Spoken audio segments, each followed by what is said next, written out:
नमस्कार मु गुरुवारी आपण मान को स्वागत करुच्ची करंजी लाइफ जी रे आउ एक नुआ वीडियो को एगुड़ाक आम गत वर्षर धान ताकू आम एमती पैकेट करी रखी देइथिलु ए वर्ष रुइबा पई धान गुड़ा मुझे ओजन करदेवी। एटा होची जमुना धान, एटा होची 14 केजी, एटा अच्छी 6 केजी, मोट 20 केजी धान को मु आज पानी रे पकाउची तो गजा करबा पई।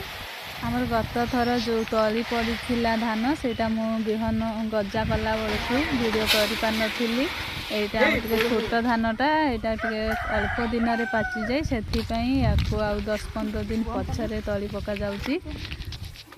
20 केजी धान को मु पानी रे पकईची गजा करने। ये 20 केजी धान केते जगह को रुआ जाई पारिबो आपण माने टिके कमेंट रे जान।